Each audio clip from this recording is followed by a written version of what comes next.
Voilà, nous allons voir comment créer un formulaire à l'aide de l'assistant. Vous allez dans le menu, dans le ruban, l'onglet Créer, et vous cliquez sur Assistant formulaire.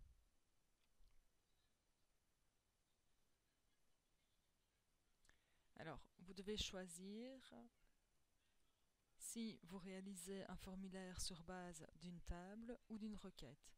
Ici, nous allons le faire sur la table. Article. Vous pouvez choisir les champs que vous voulez afficher et utiliser dans votre formulaire. Ici, je vais les prendre tous. Et vous pouvez ainsi, après choisir la présentation.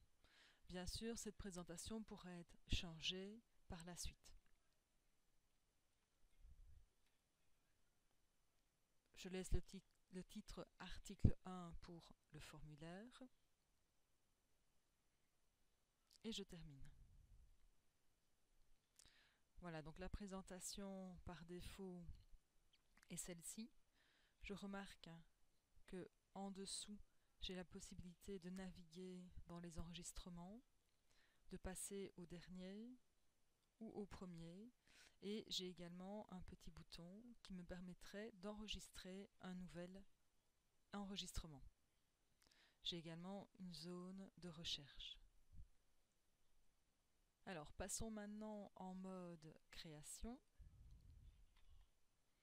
Donc, faites attention en mode création. Vous voyez qu'ici, j'agrandis la fenêtre, mais si je passe en mode affichage, ma zone a été agrandie. Donc, en mode création, vous pouvez agrandir pour voir ce que vous faites, mais après, il faudra réduire la fenêtre à la zone voulue. Donc, je peux modifier ici les champs de type texte.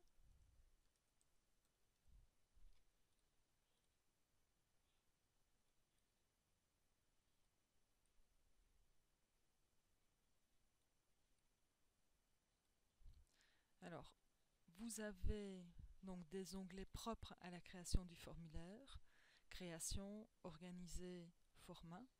Et l'onglet format va vous permettre de changer les couleurs, changer les bordures, changer la taille de la police et ainsi de suite. D'accord, donc là c'est, je veux dire, quelque chose de connu par rapport aux autres cours que vous avez eus. Alors, si je regarde, donc ça c'est mon en-tête, qui sera identique pour tous mes articles. Et ici, donc, vous voyez que j'ai des champs dans lesquels apparaissent les valeurs issues de la table. Et pour chaque champ, j'ai un libellé. Libellé que je peux également changer. Donc, tous les zones de texte pur, je peux les changer. Par contre, ici, ce sont des champs dans lesquels seront affichées les valeurs de la table.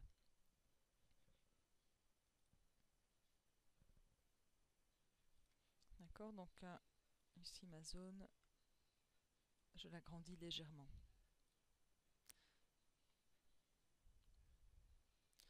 Alors, je peux également, dans mon en-tête par exemple, ajouter des boutons pour naviguer dans mes articles. Donc pour ça, je vais dans Création. Et ici, j'ai une boîte de contrôle. Mon infobulle me permet de connaître le nom du contrôle. Donc ici, ce que j'aimerais, c'est un bouton qui me permettra, par exemple, d'agir sur les déplacements entre les enregistrements, réaliser des opérations sur les enregistrements, opérations sur les formulaires, état et application, par exemple quitter l'application et divers. Donc ici, ce qui m'intéresse, c'est de me déplacer entre les enregistrements. Donc je vais prendre des déplacements entre enregistrements et prendre la flèche, par exemple, précédent. Je laisse ici les valeurs par défaut. Et donc voilà ici mon premier bouton. Et vous aurez compris, je peux ainsi faire autant de boutons que je désire. Donc là, je vais prendre suivant. Voilà. Alors, si je sélectionne mes deux contrôles, je peux à ce moment-là les aligner les uns par rapport aux autres. D'accord? Donc par exemple sur le haut. Si maintenant mes boutons ont des tailles différentes, je peux également les ajuster par exemple au plus étroit. Et ici, dans ce cas-ci, je peux également au plus grand et je peux les réaligner si besoin. Je peux également déplacer mes contrôles avec les flèches directionnelles. Donc, vous voyez ici, ça me permet donc de me déplacer dans les contrôles. Donc, par ce procédé, je peux refaire ces contrôles qui sont tout petits ici en plus grand pour que l'utilisateur ait plus facile de manipuler le formulaire.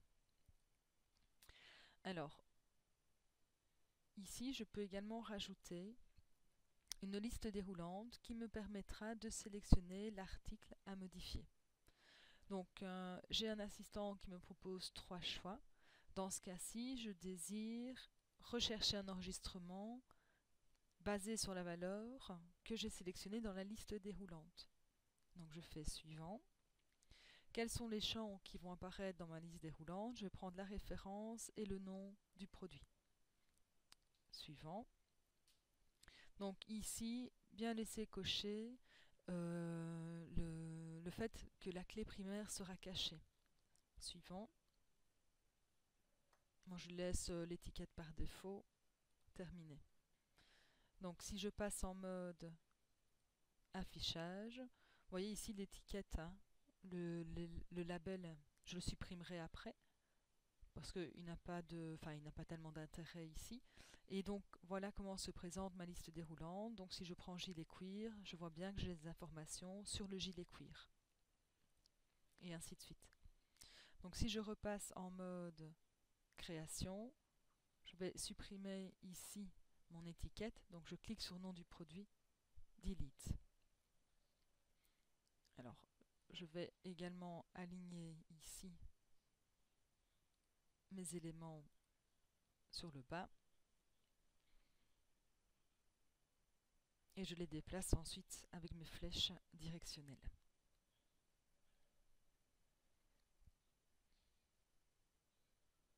Alors, je repasse en mode création. Je vois ici que j'ai trop d'espace, hein, donc je vais repasser en mode création. Oui, tantôt je suis passée en mode affichage, maintenant je passe en mode création. Et donc ici, je vais réduire l'espace. Et à ce moment-là, vous voyez que j'ai supprimé les espaces ici inutiles. Alors l'utilisateur peut quand même en fait modifier la taille de mon formulaire. Donc je vais lui demander de ne pas pouvoir modifier cette taille. Donc je repasse en mode création. Et ici j'ai un onglet feuille des propriétés. Donc la feuille de propriété apparaît ici. Une autre façon de la faire apparaître, je double-clique ici dans le coin supérieur gauche de mon formulaire. Donc vous voyez ici, je vais travailler sur le formulaire en lui-même. Je pourrais travailler sur tous les éléments de mon formulaire, mais ici c'est sur l'aspect général de mon formulaire. Alors, au niveau format, je vais regarder, je vais chercher pour pouvoir en fait ne pas permettre l'agrandissement de mon formulaire. Donc ici, il faut lire, il faut un peu chercher, il faut un peu tester les propriétés, on ne les connaît pas toutes. Mais donc ici, je vois style de bordure et j'ai différents choix. Et par défaut, c'est dimensionnable. Donc moi, je vais dire un très simple fixe. Je vais repasser en mode affichage. Et donc, vous voyez qu'à ce moment-là, je ne peux plus agrandir mon formulaire. Ce que j'aimerais également, c'est cacher ceci. D'accord? Étant donné que j'ai réalisé les boutons ici, je vais masquer cette zone-là. Voilà, donc je vérifie que je suis bien dans les propriétés du formulaire. Et là, il faut un petit peu chercher, il faut un petit peu tester. Alors, pour supprimer ces boutons, vous voyez ici, j'ai bouton de déplacement.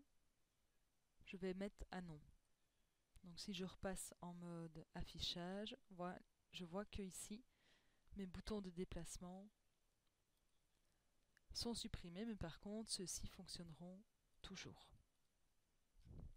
Voilà. Donc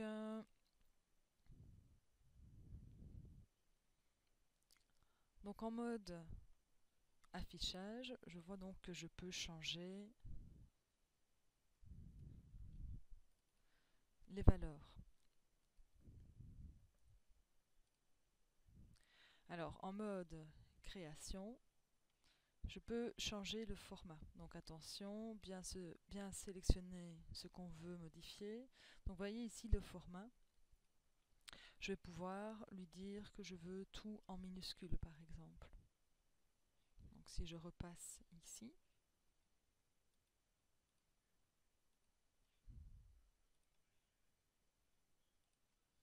donc je recommence parce qu'il n'a pas pris, donc en minuscule, voilà. Et donc ici, je vois donc que c'est correct. Alors, je peux également le protéger.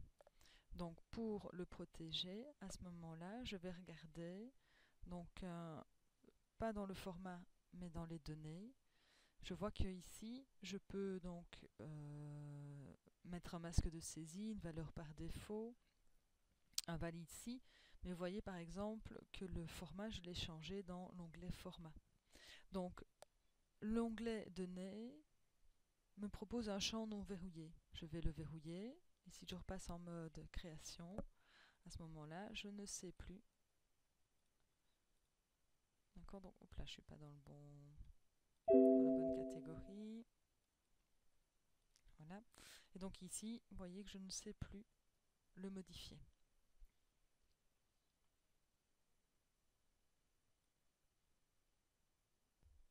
Voilà, maintenant je vais réaliser un formulaire basé sur une requête. Donc je vais créer ma propre requête. Donc onglet créer, création de requête.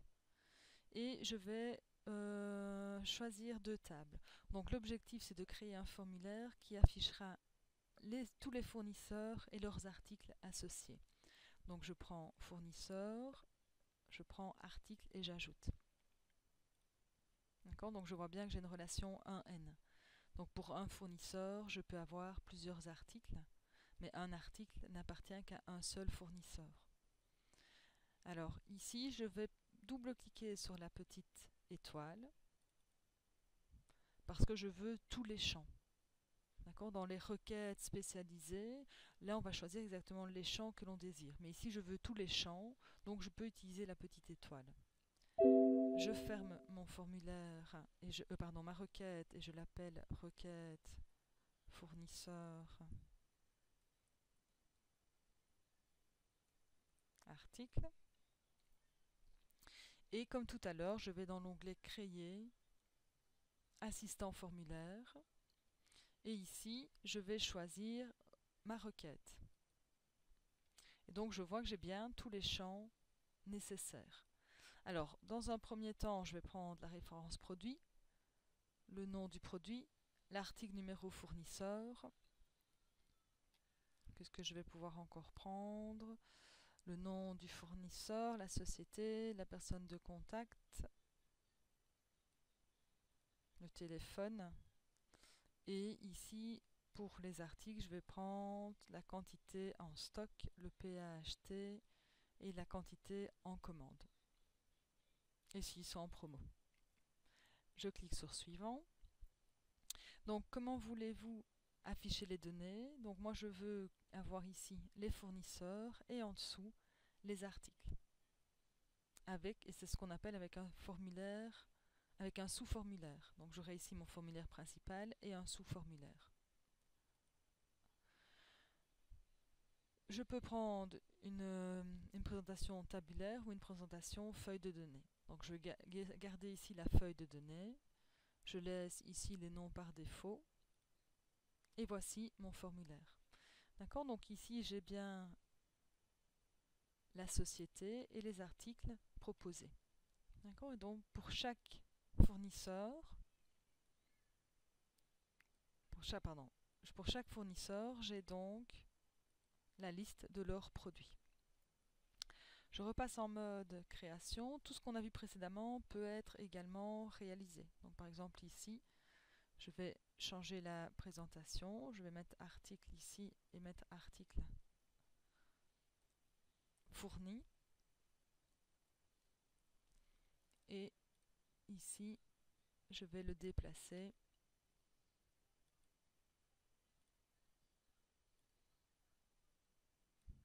Voilà.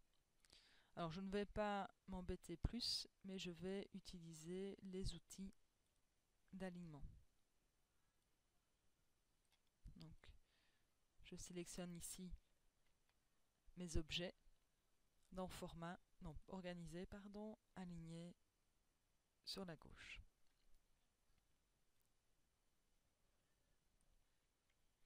Et donc si je regarde, voilà, j'ai une présentation un peu différente. Donc tout ce qu'on a vu précédemment, vous pouvez réaliser bien sûr sur un formulaire comme celui-ci, ajouter des contrôles, ajouter par exemple des boutons, des listes déroulantes. Voilà. Je peux également ajouter un champ. Donc par exemple, je me dis, tiens, ce serait bien d'avoir la ville des fournisseurs. Donc je peux rajouter ici un champ. Donc dans l'onglet création, vous voyez, j'ai ajouté des champs existants. Si je clique dessus, il me propose tous les champs que je peux rajouter. Donc ce sont tous les champs qui sont issus de ma requête. Donc ici, par exemple, je vais prendre la ville. Je le glisse sur mon formulaire et ensuite, je peux alors redimensionner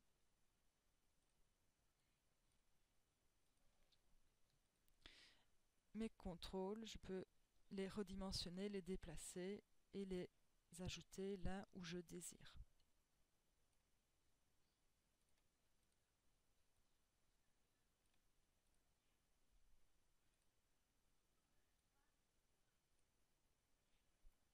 Voilà, donc si maintenant je passe en mode affichage, vous voyez que j'ai rajouté la ville assez facilement.